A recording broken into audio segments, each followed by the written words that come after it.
Olá, boa noite. Está no ar o programa Canal Aberto aqui na PUC TV, canal 24 em HD, na NET canal 22, na GVT, na Sky HD, na Claro e na Vivo TV, ambos canais 324.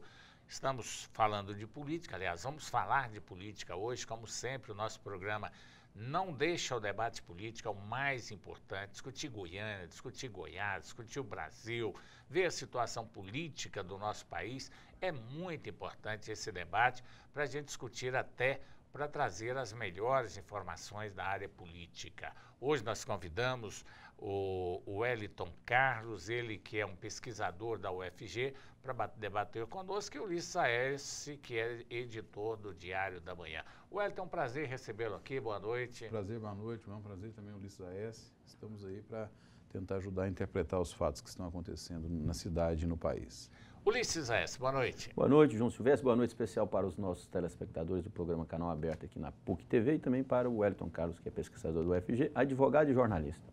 Por falar em pesquisas, eu li uma notícia hoje, eu não me lembro mais qual foi o site, em que estava escrito que caiu os votantes entre 16 e 17 anos nesta eleição com relação à eleição anterior. Isso é uma demonstração, na sua opinião, Ulisses, da Wellington Carlos, que o jovem deu uma esfriada com relação à política? Eu acredito que é o contrário, ele possa estar dando um aviso, até um aviso assim prévio, que se não melhorar o corpo político no país, se não melhorar a política, a trama política, o comportamento dos políticos, a decência dos políticos, logicamente haverá aí um despejo através de protestos contra as candidaturas até então colocadas e as que se colocarão assim de fato através da convenção e das campanhas eleitorais. Então o que eu vejo é que há uma certa ascendência por parte dos jovens, os jovens estão cada vez mais politizados, você pega a participação deles nas redes sociais, a participação desses jovens geralmente nessa faixa que você colocou aí, nessas manifestações, nesses protestos que aconteceram e que acontecem no Brasil. Então você vê que, pelo contrário, o jovem está cada vez mais presente e vai mostrar a sua força ou a sua indignação no voto nas eleições agora de outubro.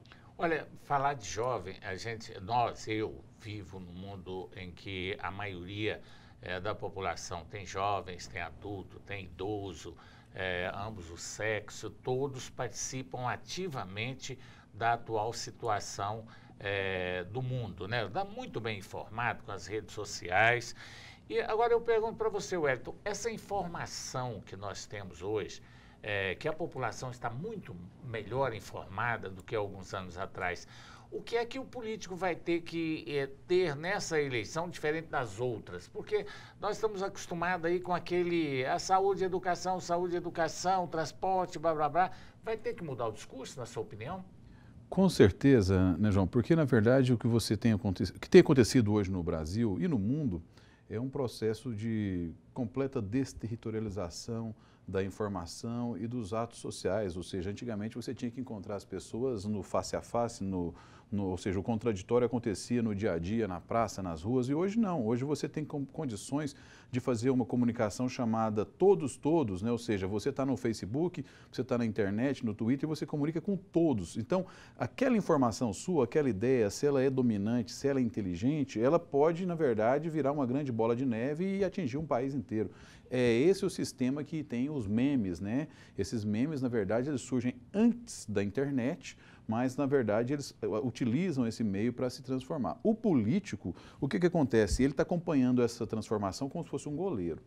Ou seja, quem tá agindo aí na área são essa juventude que você acabou de dizer, os movimentos sociais, e os políticos estão observando. Por exemplo, os partidos agora estão tendo problemas para modificarem, para incluírem candidatas mulheres nas chapas deles. Por quê? Porque aconteceu uma mudança eleitoral. Essa mudança eleitoral, ela acontece através do quê? Da pressão social. Então, existe todo um mecanismo, né, uma estrutura, uma engrenagem. Primeiro, a população cria os valores que ela acredita que são importantes, eles jogam para os políticos, se os políticos não fazem a modificação, eles reiteram através de protestos, e aí os políticos são obrigados a realizar as mudanças. Então, existe uma teoria no direito, chamada teoria tridimensional, que diz que o direito, ele primeiro acontece os fatos sociais. Depois vira norma, ou seja, então o fato social já está acontecendo, a população está descrente. Então os políticos terão que dançar conforme a população e não o inverso. Verdade. Ulisses A.S., essa situação que nós estamos vivendo, baseado no que o Hélio ali falou, que é a grande realidade mesmo, a sociedade é que faz, que toca a música, né, vamos dizer assim, para que os políticos então venham atuar. Essa eleição, na sua opinião, o diferente que o político tem que colocar. Primeiro, o Hélio abordou ali um tema importante, que é com relação às mulheres. Nós tivemos uma presidente da República que, de uma certa forma, foi uma decepção para as mulheres brasileiras, de uma certa forma, que esperava mais, e a gente esperava também que nessa eleição nós teríamos muito mais motivação por parte das mulheres. O fator Dilma, na sua opinião, atrapalhou um pouquinho a aproximação das mulheres com o mundo político? Não, até porque isso já existia, já é um handicap aí que mostra que a participação feminina era um pouco pequena.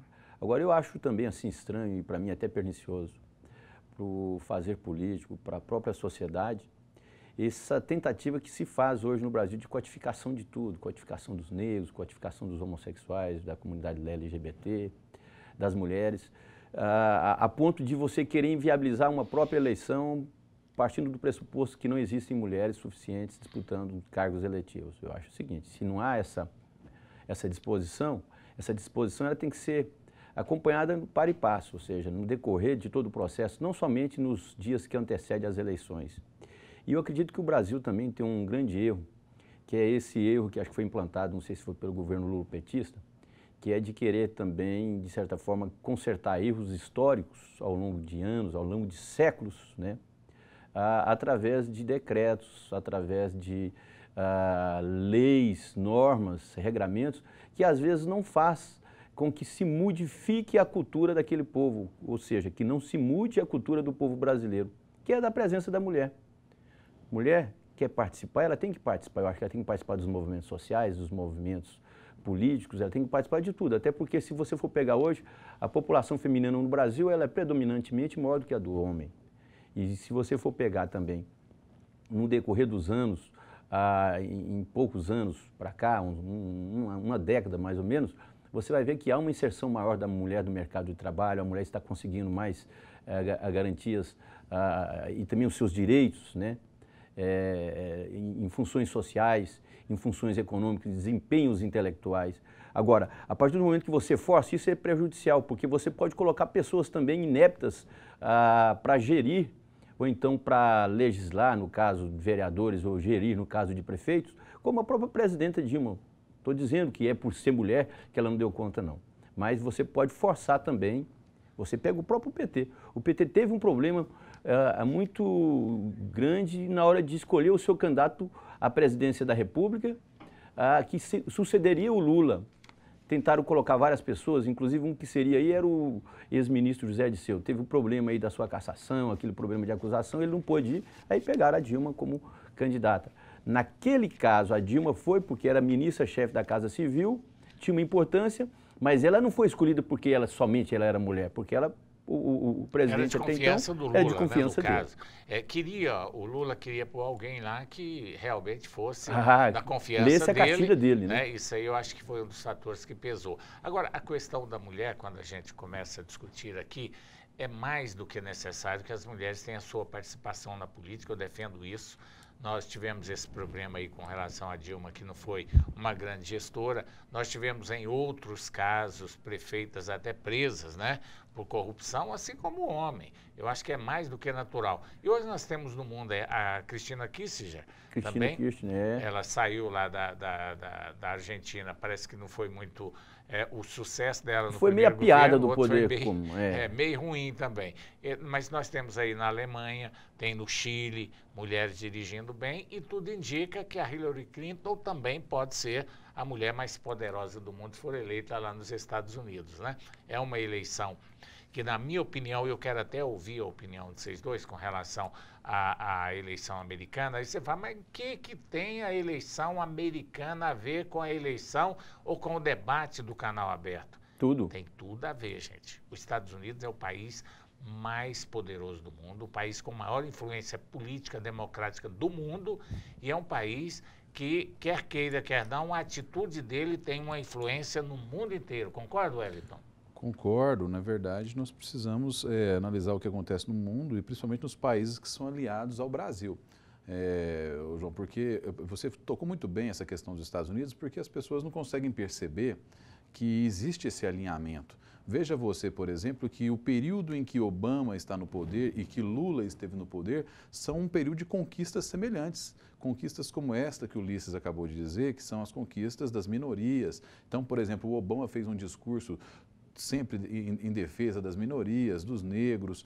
E, na verdade, esses discursos são todos importantes e são preponderantes hoje. Mas a reação a esse discurso também teve na sociedade americana e está tendo no Brasil. Ou seja, nós estamos tendo agora uma guerra nos Estados Unidos. A Hillary Clinton, você disse que ela pode até ganhar, mas, na verdade, ela não tem 70% dos votos nas pesquisas. Ela está mais ou menos, ela está dividindo isso. Ela divide com um candidato histriônico e esquisito. O que aconteceu aqui no Brasil nessa eleição que elegeu a Dilma em detrimento do Aécio Neves? Do Aécio. A diferença deve ser mais ou menos essa isso. Aí, né? Eu nem considero o Aécio tão como o candidato... Donald Trump, divergências com o Aécio de outra situação. Paspalhão.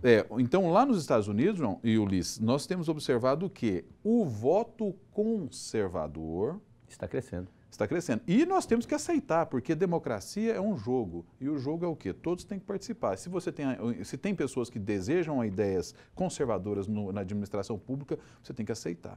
E em Goiânia está tendo essa discussão. É verdade. Bom, nós vamos para o intervalo comercial. Daqui a pouco estaremos de volta com o programa Canal Aberto.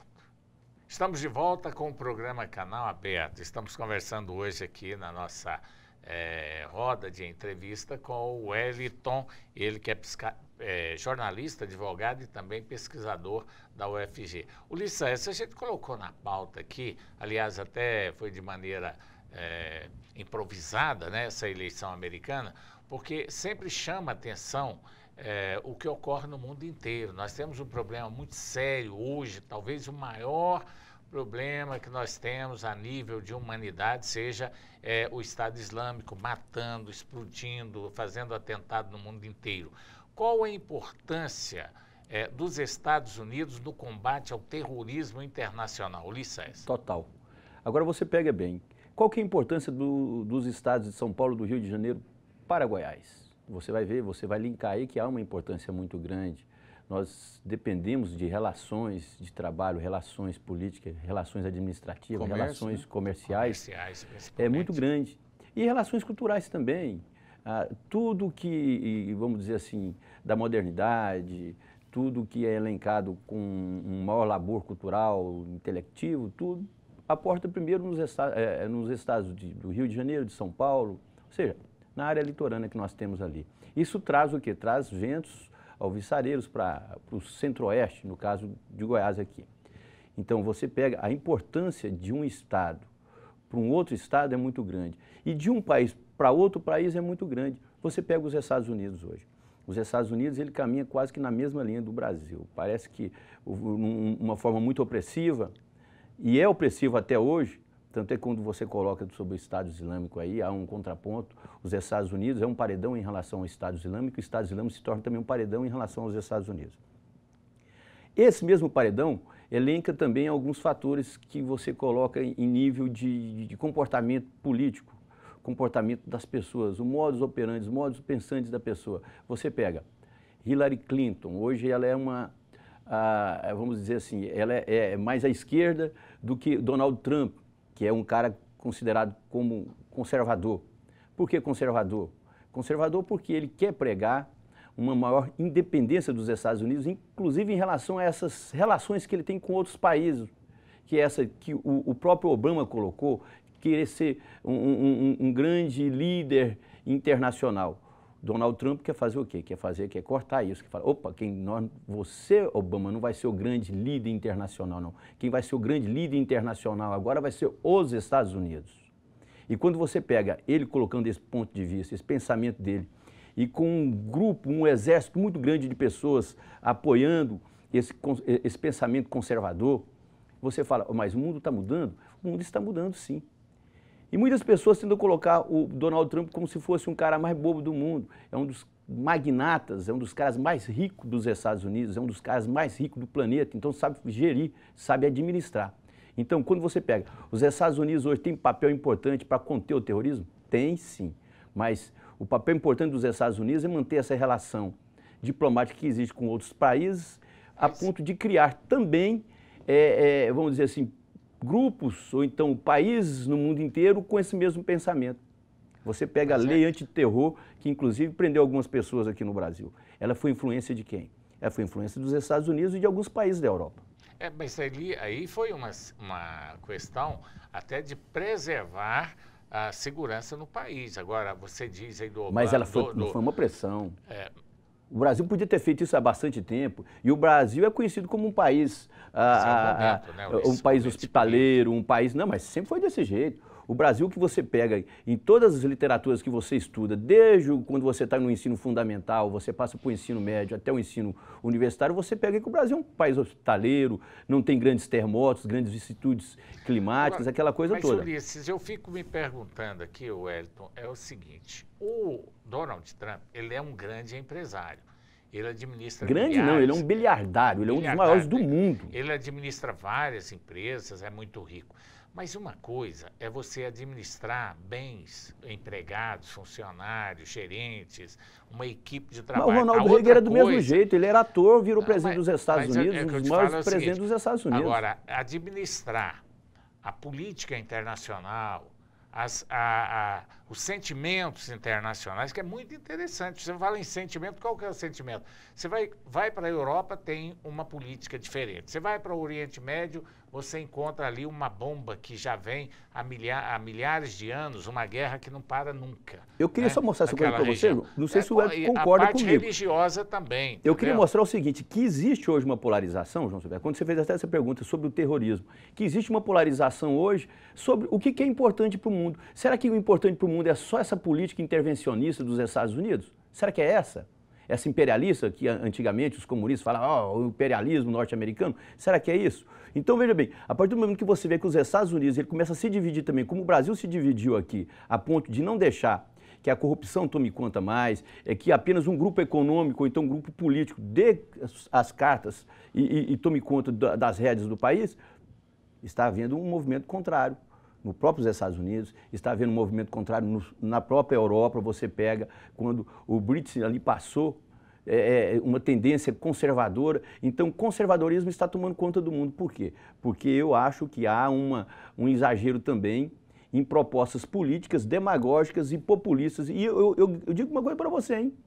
Não foi só o Nicolás Maduro, não foi o Hugo Chávez, não foi a Cristina Kirchner, não. Eu acredito que o próprio Barack Obama tem um pontinho também dessa política populista. Tá certo, mas ocorre o seguinte, Wellington, na minha opinião, eu quero ouvir você também, se tivéssemos uma política mais frouxa a nível internacional, os americanos cuidassem mais da América deles do que do mundo, imagine o que um Chávez faria como presidente da Venezuela. Ele invadiria os países da região todinha, dominava tudo, sequestrou o patrimônio brasileiro. O que segura esses malucos ditadores que existem no mundo é exatamente esse contraponto aí. Mas você acha certo, por exemplo, o Brasil. Se o Brasil for brigar com a Venezuela hoje, com a estrutura militar que nós temos, com as condições que nós temos, teríamos muitas Mas tem pior, tem algo pior do que você apropriar de recursos do povo através de impostos, igual o governo brasileiro Lula petista fez,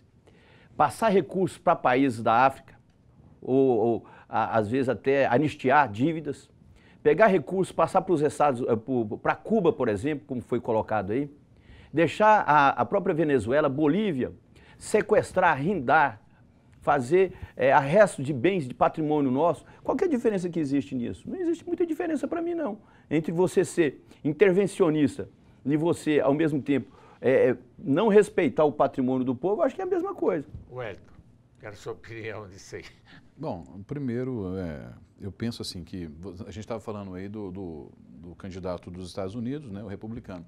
O Partido Republicano, Ulisses e também João Silvestre, ele tinha quadros mais interessantes para colocar. O que me preocupa é isso, porque apesar do empresário ser importante na discussão política, ele realmente é um pouco caricato e ele apresenta algumas questões que fogem do controle, digamos assim, institucional entre as nações, entre o direito das nações. Eu tinha um candidato, por exemplo, que era o Ben Carson, pré-candidato, não sei se vocês lembram dele. O Ben Carson é um médico, cirurgião americano, negro, de origem protestante. Tinha o Sander também. O Sander, eu falo do Carson porque a história dele é brilhante. Ele é um médico negro que foi parar em Harvard e era considerado uma criança, filho de pai que usava crack. Se transformou um grande mito da medicina. Ele se transformou nos principais médicos no mundo, neurocirurgião, pediatra. Tem um filme chamado Mãos Abençoadas que fala sobre esse cara. Então, assim, você tinha um pré-candidato aí excelente, ele não é uma espécie de político, ou seja, o que nós observamos é que esse pessoal que está enfastiado de política não quer político mais tradicional. Isso está acontecendo em Goiânia também. Então, nos Estados Unidos, você tem agora uma candidata que também é uma coisa horrorosa, que é o nepotismo. Eu fiz uma reportagem esses dias. O marido dela foi duas vezes presidente. Mulher do Bill Clinton. Ou seja, os Estados Unidos estão com um quadro quase pior do que o de Goiânia, se você for observar. Pior do que o Brasil, acho. Do Brasil e Goiânia, porque você não tem como escolher ali. São opções. Lá tem opções. Hoje. Então, a política americana é um mito de que ela é democrática, ela não é democrática, ela é estranha, ela é esquisita, a participação popular é reduzida. Através de delegados. Então, assim, em todos os países democráticos, as elites querem se instituir no poder e se manter no poder, e elas têm todo o direito disso, não são impedidas. Então, essa questão interna dos Estados Unidos, eles vão definido, é um ou outro, ou seja, não vai ter uma grande novidade nos Estados Unidos, João. Né? Agora, do ponto de vista exterior, os Estados Unidos têm vários defeitos e tem várias virtudes, igual você disse muito bem, nós precisamos de uma espécie de árbitro, magistrado, já que a ONU ela tem um efeito decorativo. A ONU, para você ter uma ideia, ela quando manda alguém ou orienta para alguém ir para esses países da África, e eles destroem o carro da ONU, explodem o hotel que ela está, ou seja, a ONU não tem poder. A ONU é boazinha, ela vai para ajudar a salvar as pessoas que estão feridas. Ou então, às vezes, não existe um direito internacional. Ela é manietada pelos Estados Unidos. O que é preciso dizer é o seguinte, o direito internacional público que a gente fala, ele tem muito de tratados, convenções, mas quando você não chega a nenhuma conclusão disso, se fosse no direito interno, eu tenho um magistrado, que é aquele que diz o direito, a jurisdictio. Então, é o magistrado. No mundo exterior não existe um magistrado. Ou seja, pode falar o que quiser, se você não concordar... Os tribunais não têm nenhum poder. Não tem essa força. Se for o interesse dos Estados Unidos, os Estados Unidos passam por cima. Eu costumo dizer em sala de aula, quando eles me perguntam sobre a origem do direito, eu falo, existem dois direitos, o direito atual e o direito muito antigo. Muito antigo é o direito entre as nações. Entre as nações é na bala e é na violência. É verdade. Você dialoga, se não der certo, você coloca um canhão e começa a discussão. Lá e é o que vai prevalecer, na verdade. É por isso que eu acho que os Estados Unidos, também a União Europeia, tem um papel fundamental quando se trata da violência no mundo, porque nós ainda temos alguém para defender aqueles países mais fracos e proteger um pouco mais desses sanguinários que existem.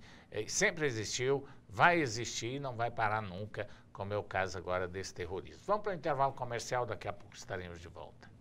Vamos deixar o mundo e voltar aqui para o nosso canal aberto, vamos falar da política aqui em Goiânia. Ulisses, o último prazo para registro das coligações, Wellington, era hoje, né? Mas como hoje foi feriado, ficou para amanhã. Com isso, alguns candidatos ainda não anunciaram os vices, não confirmou, né, as coligações. Houve aí nesse final de semana várias alterações no quadro político. Por exemplo, vamos por parte, a saída do VEC foi surpresa para você, Ulisses? Não foi não, porque já se mostrava assim um pouco descontente até com os resultados das pesquisas. E uma coisa também, não sei nem porque ele quis ser candidato, às vezes até para fazer um teste nessas primeiras pesquisas, nesses primeiros institutos eleitorais aí. Uma coisa interessante, o PSDB não tem ascensão em Goiânia. O PSDB há bastante tempo, desde que Nion Albernaz deixou a prefeitura de Goiânia, desde que se mudou o comportamento, a visão, a consciência, a cabeça do eleitorado em Goiânia, a capital, a que se concentra, hoje você pega o maior número de universidades, estão aqui, os grandes profissionais liberais, autônomos, praticamente todos ficam, não é em Goiânia, nas capitais, nesses grandes núcleos urbanos. Então, o que aconteceu com o VEC? O VEC ele sentiu, primeiro, que as pesquisas não eram favoráveis. Bom, viu que a transferência de voto do governador Marconi Perillo ia ser praticamente pífia. O governador Marconi Perillo não tem ascendência em Goiânia, tem Até no interior. porque não há transferência assim, de votos, não tem transferência. Tanto é que já outros candidatos do PSDB já disputaram a eleição, não tiveram nenhum tipo de sucesso.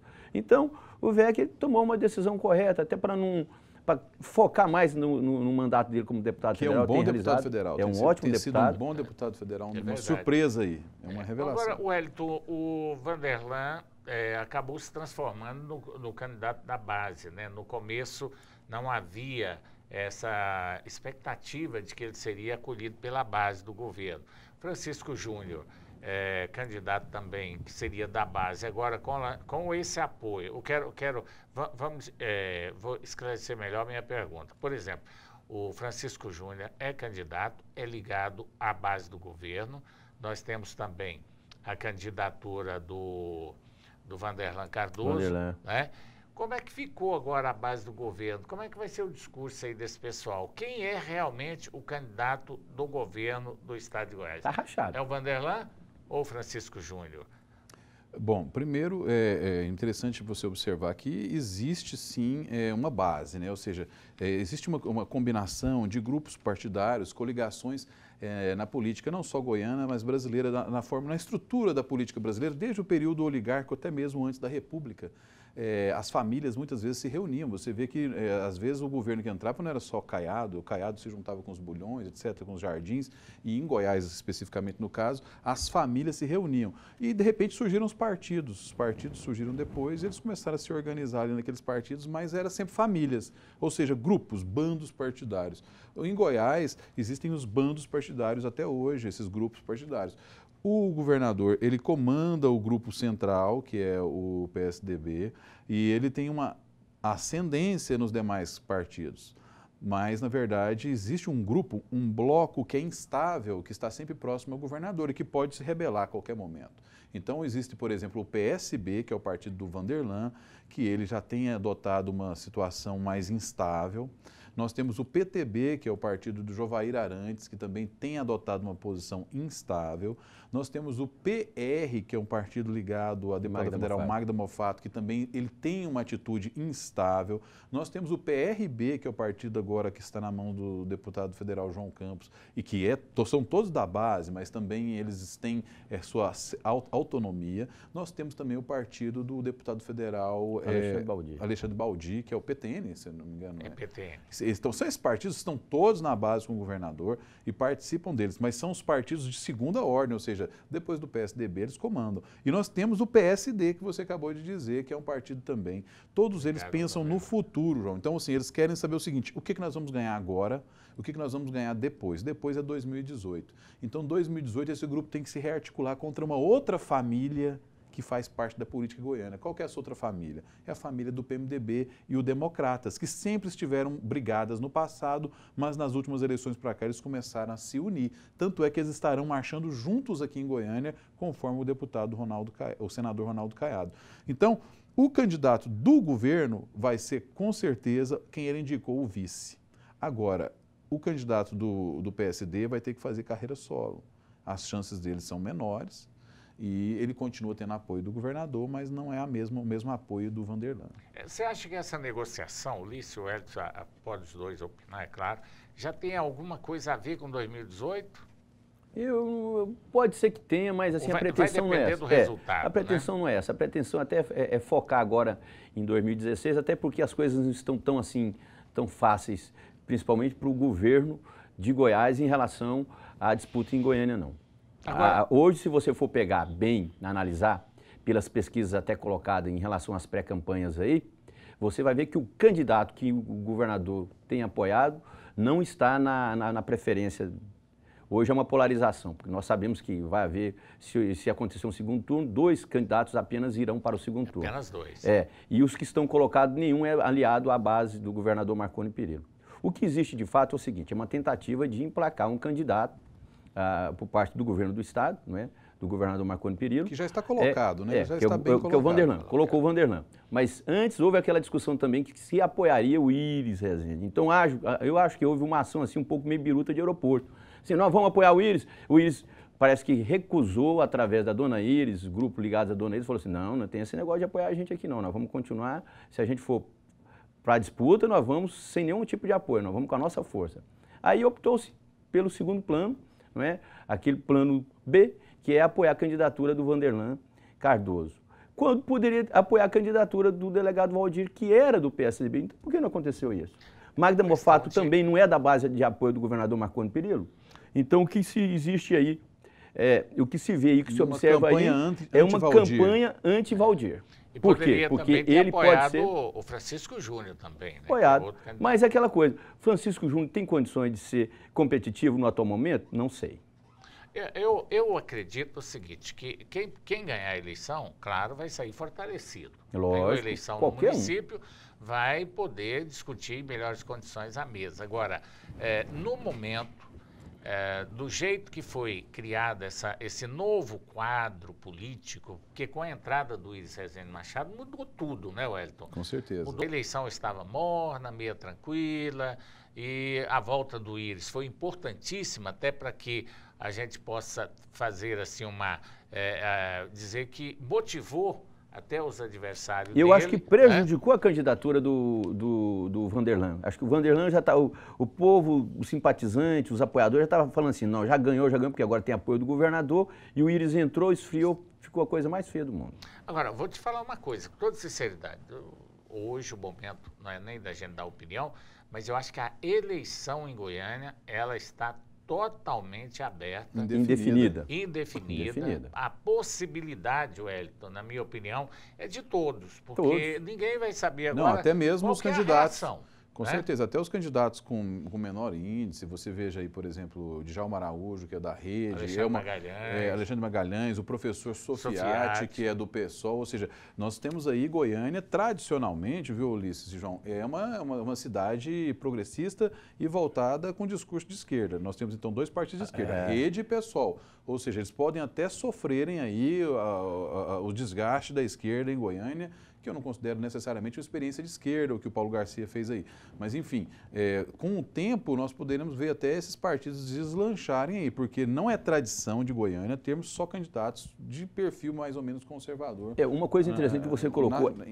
Aquela coisa, vamos voltar de novo, João, lá no primeiro bloco nosso, lá no segundo bloco, lá quando a gente estava conversando sobre os Estados Unidos, que existe hoje uma divisão do humor dos eleitores norte-americanos, que são os conservadores e os progressistas. Vamos colocar você tem duas opções.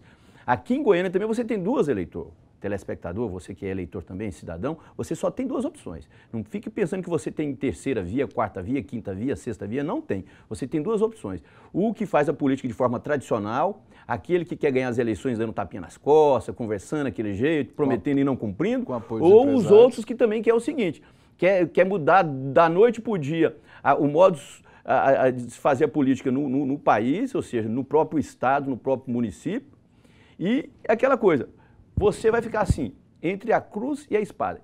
Qual lado eu vou? É o lado que você preferir. Agora, nós temos que ter noção clara. Da mesma forma que nós temos Donald Trump lá, nós temos Hillary Clinton, lá só tem 2 candidatos. Nós temos aqui, acho que 8, 7 candidatos, 6. 8 candidatos, por 8 enquanto, candidatos. Né? Mas se você for pegar a consciência deles, o modo de agir deles, o modus operandi de cada um, você vai ver que são os conservadores e os progressistas, são os democratas e os republicanos. E não funciona, porque eu só queria dizer aqui que você escolheu o presidente, o governador, o prefeito, se você não modifica o sistema político, não funciona. Tem que mudar. Na hora que o cara ganha a eleição para prefeito, ele precisa aprovar as leis. O Brasil vive sob o princípio da legalidade, né? A Constituição impõe ao Brasil que as leis é que decidem as coisas. Então, você veja aí, que é errado. Você veja que o governador, o prefeito, ele precisa negociar. Tudo que é lei, a lei é feita por quem? Pelo Legislativo. O Legislativo é a Câmara dos Vereadores. Se você não muda a Câmara dos Vereadores, deixa só um bando de pessoas que são conservadoras, tomando conta de lá, pessoas que vão discutir PTU, mas ao mesmo tempo têm apoio do mercado imobiliário, o que vai acontecer? O que me assusta mais, Wellington, é quando eu vejo uma declaração do ministro do STF, Luiz Roberto Barroso, falando que a justiça eleitoral no Brasil, o judiciário tem que tomar cuidado, tem que tomar informar, tem mais tempo para analisar, ou seja, com a própria corte, no caso o STF, e inclusive fala também em partidos, siglas de aluguéis, ou seja, o que acontece muito no Brasil hoje. Quando a gente fala assim, base de apoio, esse negócio, tem que tomar muito cuidado com isso, hein? Será que esses partidos estão ali com a plenitude do gozo da democracia ou estão ali só para barganhar? O caso que aconteceu com o delegado Valdir, todos sabem o que aconteceu, se não sabem, procurem se informar aí nos bastidores da política. Ele perdeu o vice dele de uma hora para outra. Já estava anunciado, né? Faz parte da política. Bom, vamos para o intervalo comercial, daqui a pouco estaremos de volta com o programa Canal Aberto. Estamos de volta com o programa Canal Aberto, estamos conversando com o Wellington Carlos, ele é pesquisador, advogado, jornalista, e Ulisses Aécio. Ulisses, em Aparecida de Goiânia o quadro não mudou, né? Continua os mesmos nomes aí, pelo menos o que tem, pelo que eu estou sabendo, continua 3 candidaturas fortes lá, não sei se tem uma outra, terceira, quarta, mas nós estamos lá, o PSDB, o PSB e o PMDB, que vem polarizando as atenções lá na cidade de Aparecida de Goiânia. Uma coisa interessante, que Aparecida como Goiânia, como o resto do Brasil também, principalmente quando você fala em nível nacional, o chamado presidencialismo, a forma de governo no Brasil é o presidencialismo.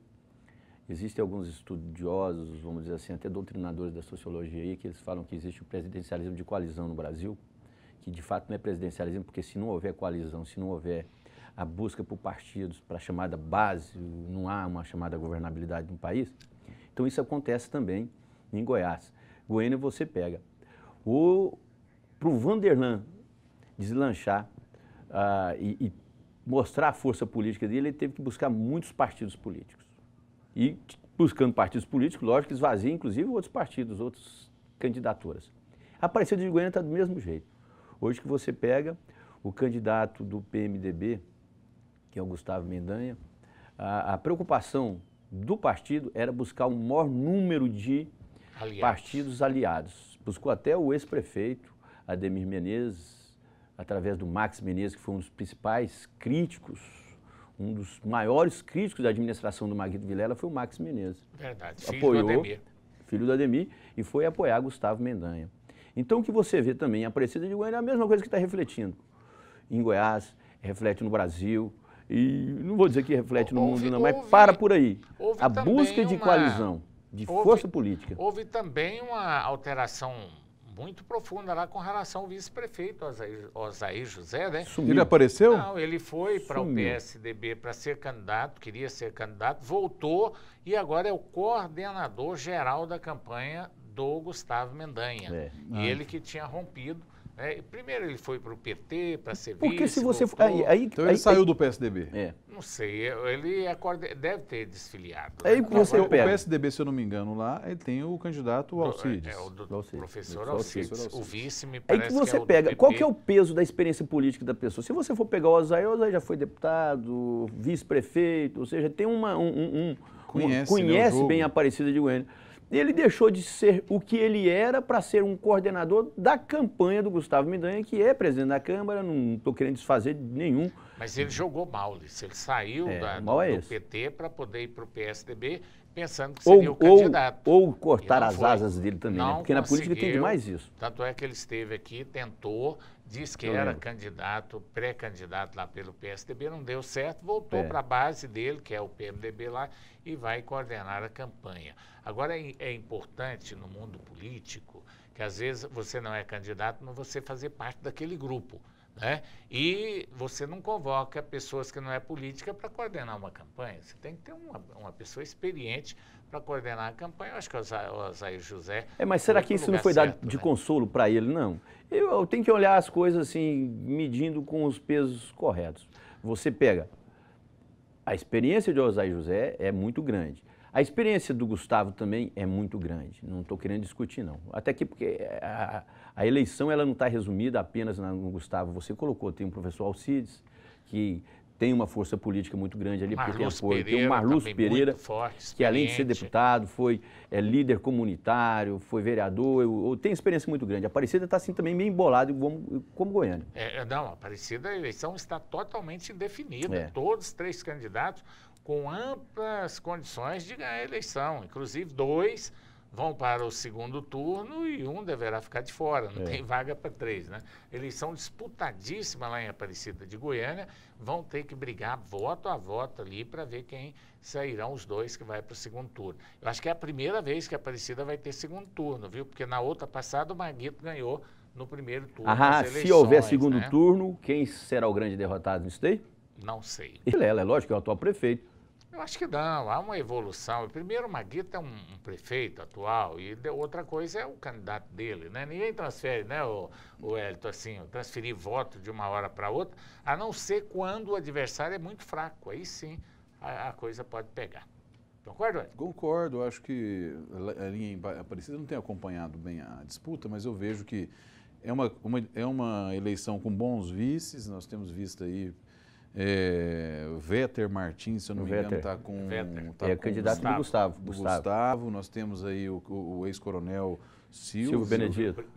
Não sei qual que é o vice do está Marlúcio. com o Alcides, o professor Alcides, se não me engano. Então tem bons vices e vocês observaram políticos. Vocês observaram a preocupação de todos os políticos, tanto em Aparecida de Goiânia quanto Goiânia também, em buscar pessoas na área de segurança como vices ou então como titulares, justamente porque o sucesso do delegado Valdir foi muito grande, o sucesso do deputado federal João Campos, o sucesso da Adriana Costa como delegada de polícia também, mostrando que o eleitor não quer esse político xoxo, não, que é um político que seja corajoso e que tenha pelo menos uma disposição para conter a criminalidade no país, no Estado ou então no município. A questão da credibilidade das pessoas não quer dizer que por ser delegado, por ser da área de segurança, seja um bom candidato. A escolha aí é porque nós tivemos o coronel Silvio Brito fazendo um trabalho, Silvio Benedito fez um trabalho a contento e acabou entrando na hora certa, no lugar certo. Agora, o discurso dos candidatos com relação à segurança pública, à saúde, à educação e o transporte, sem sombra de dúvida, não pode ficar fora dos temas. Estou falando, inclusive, na no campanha, Pacheco, né? para ser candidato a vice também, o Coronel Pacheco. Foi um grande policial militar, acho que ele está na reserva hoje. Ainda está indefinida essa situação dos vices, lembrando, viu, Hélito, que os candidatos podem ser substituídos até 20 dias antes das eleições. Nas eleições anteriores, poderia ser substituído até 3 dias antes. Muita gente concorreu às eleições com o nome e o santinho do outro candidato. Agora não poderão mais, os partidos poderão indicar o candidato somente até 20 dias antes das eleições. Caso haja renúncia ou qualquer outro motivo, o partido então não concorrerá às eleições. Pelo menos está definido isso aí. Agora, com relação à situação a nível nacional, hoje foi lido lá na Câmara dos Deputados o processo, né, pelo relator com relação ao Eduardo Cunha. E foi aprovado. Agora vai para o plenário. Só falta marcar a data, Ulisses Aécio. Vai ser cassado o homem? Provavelmente sim, tudo indica. Agora, a grande discussão não é essa, se ele vai ser cassado, porque praticamente vai ser cassado. Tudo indica que ele vai ser cassado, não tem como, ele não tem como ter mais a sobrevivência política. A grande discussão é o seguinte, que ele seja cassado antes da votação que vai cassar a presidenta Dilma. Isso é que pessoas ligadas ao PT, ao PCdoB, partidos que apoiam a volta, o chamado Volta Dilma, querem isso. Porque não querem dar a ideia de que o lulopetismo, que vincula inclusive o PCdoB, o próprio PDT e outros partidos aí, foram derrotados flagrosamente no Brasil. Eles querem mostrar o seguinte, que o primeiro a ser cassado foi aquele que tentou cassar a presidenta Dilma, que pelo menos deu motivo para a cassação dela. Isso é uma complicação. Bom, nós teremos agora, no mês de agosto também, a votação até o dia 29 da cassação da presidente da República. Está na hora de acabar com isso, né, Wellington? Essa situação é ruim para o país, né? Situação complicada. Parece que até a própria presidente afastada já aceitou esse afastamento, ou seja, ela clama por essa mudança definitiva. Então, que seja feito e que nós tenhamos, a partir de agora, outra agenda. Por exemplo, nós temos aí o Michel Temer envolvido aí nas delações da Odebrecht, nós temos aí José Serra. Fora Temer também. Nós temos vários ministros aí do governo Temer e eu acredito que se a Dilma será cassada, será afastada, o Temer também com certeza terá a sua vez e nós precisamos só afinar a nossa pontaria e começar essa discussão pública. Tudo depende da população. E o pior de tudo, parece que a gente... seja um, né? A gente pensa que as coisas estão terminando, pelo contrário, viu, João? Eu acho que as coisas estão começando, porque essa delação premiada do Marcelo Odebrecht, eu não sei se ele teve essa delação teve essa função de colocar todo mundo, nivelar todo mundo, ou seja, colocar joio no trigo, tudo mesma coisa, farinha do mesmo saco, e prejudicar todos, mas uma coisa é certa, você pode ter noção absoluta, você, inclusive telespectador, as coisas não pararam por aí. Tá certo. Vão continuar.